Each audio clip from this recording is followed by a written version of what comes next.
નમસ્કાર. ચાલો આજે એક મજાની વાત કરીએ. તમે ક્યારે જોયું છે પેલું સવારમાં જ્યારે ઘરમાં તડકો આવે ત્યારે હવામાં ધૂળના નાના નાના કણો કેવા નાચતા દેખાય? હા, એ દેખાવમાં જેટલું સુંદર છે ને એની પાછળ એટલું જ રસપ્રદ વિજ્ઞાન પણ છે. આજે આપણે એ જ રહસ્ય પરથી પડદો ઉઠાવીશું. હા, આ દ્રશ્ય તો બધાએ જોયું જ હશે, ખરું ને? બારીમાંથી સૂર્યનું એક કિરણ અંદર આવે અને બસ આખો રૂમમાં એ પ્રકાશના પટ્ટામાં જાણે લાખો રજકણો તરતા હોય એવું લાગે.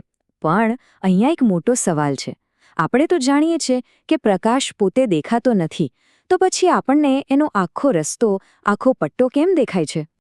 અને આ જ તો મજાની વાત છે, એકદમ દેખીતું રહસ્ય.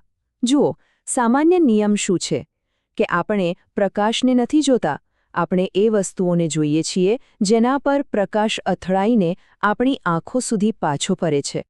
જેમ કે કોઈ ખુરશી, આપણે ખુરશીને જોઈએ છે એના પર પડતા પ્રકાશને નહીં. તો પછી આ કિસ્સામાં એવું તે શું થાય છે કે આપણને પેલો પ્રકાશનો આખો બીમ, એનો આખો રસ્તો દેખાવા લાગે છે?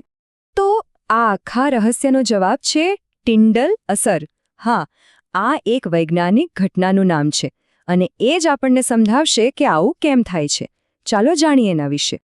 એકદમ સાદી ભાષામાં કહું ને તો જ્યારે પ્રકાશનું કિરણ આવે છે ત્યારે એ હવામાં તરતા ધૂળના નાના નાના કણો સાથે અથડાય છે. એટલે આ કણો શું કરે? એ પ્રકાશને પકડીને ચારેય બાજુ ફેંકી દે છે, વિખેરી નાખે છે. વિજ્ઞાનની ભાષામાં આને કહેવાય પ્રકાશનું પ્રકિરણન અથવા તો સ્કેટરિંગ.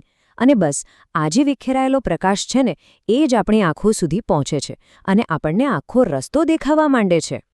અને આનું નામ ટિન્ડલ અસર કેમ પડ્યું?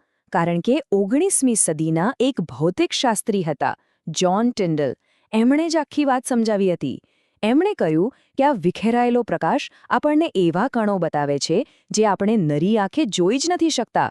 મતલબ, એક રીતે જુઓ તો પ્રકાશ પોતે જ એક જાસૂસ બની જાય છે જે આસપાસ છુપાયેલી અદૃશ્ય વસ્તુઓને આપણા માટે શોધી કાઢે છે. ઓકે, તો હવે થોડુંક ઊંડાણમાં ઉતરીએ, ચાલે ને? સમજીએ કે આ કામ કઈ રીતે કરે છે. આ સમજવા માટે આપણે બે અલગ અલગ પ્રકારના દ્રાવણ વિશે જાણવું પડશે. ચલો એક નાનકડો પ્રયોગ કરીએ, મનમાં જ. એક ગ્લાસમાં મીઠું ઓગાળેલું પાણી લો. હવે એમાંથી ટોર્ચ મારો. શું દેખાશે? કંઈ નહીં, પ્રકાશ સીધો પસાર થઈ જશે. કેમ?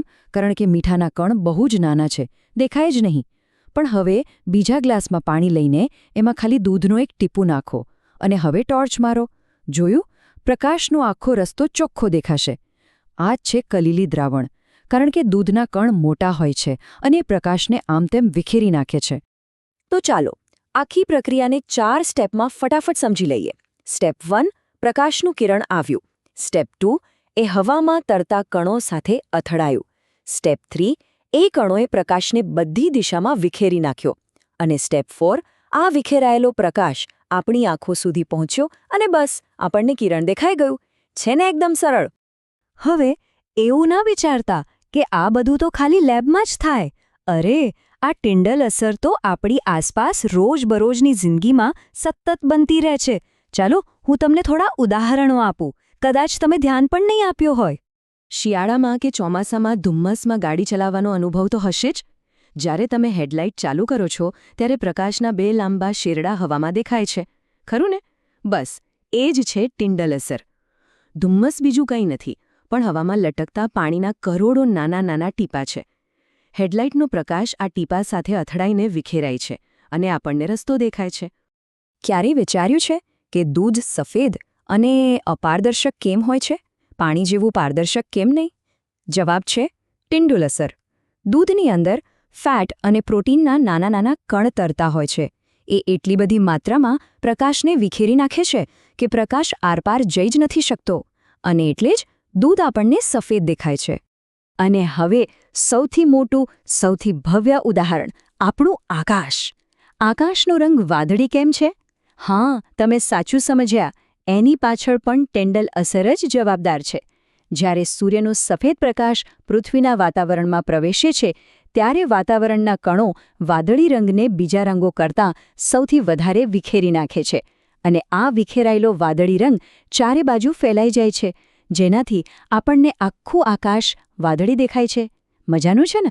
તો સવાલ એ થાય કે ઠીક છે, આ બધું જાણ્યું, પણ એનું મહત્વ શું?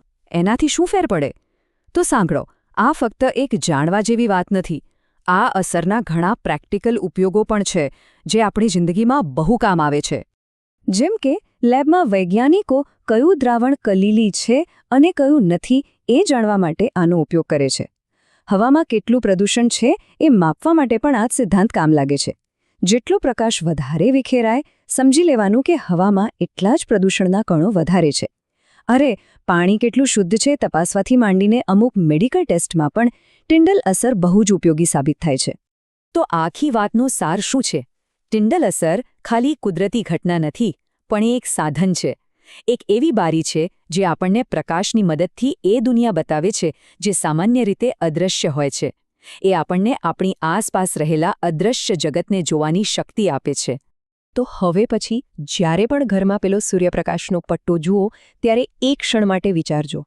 જો પ્રકાશ આટલા નાના ધૂળના કણ બતાવી શકે છે તો એ બીજું શું અદૃશ્ય જગત આપણી સામે લાવી શકે છે?